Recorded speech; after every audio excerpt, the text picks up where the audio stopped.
Hey guys, and welcome back to this channel. In this video I'll be showing you guys how you can take screenshots of your videos on CapCut PC and how you can save them.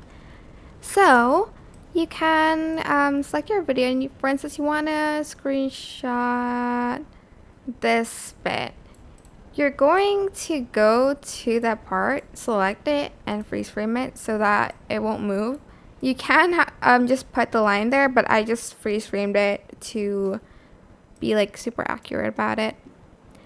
Then you're just going to select these three lines and you're going to select export still frame, and you're going to name it, I'm just going to name it screen.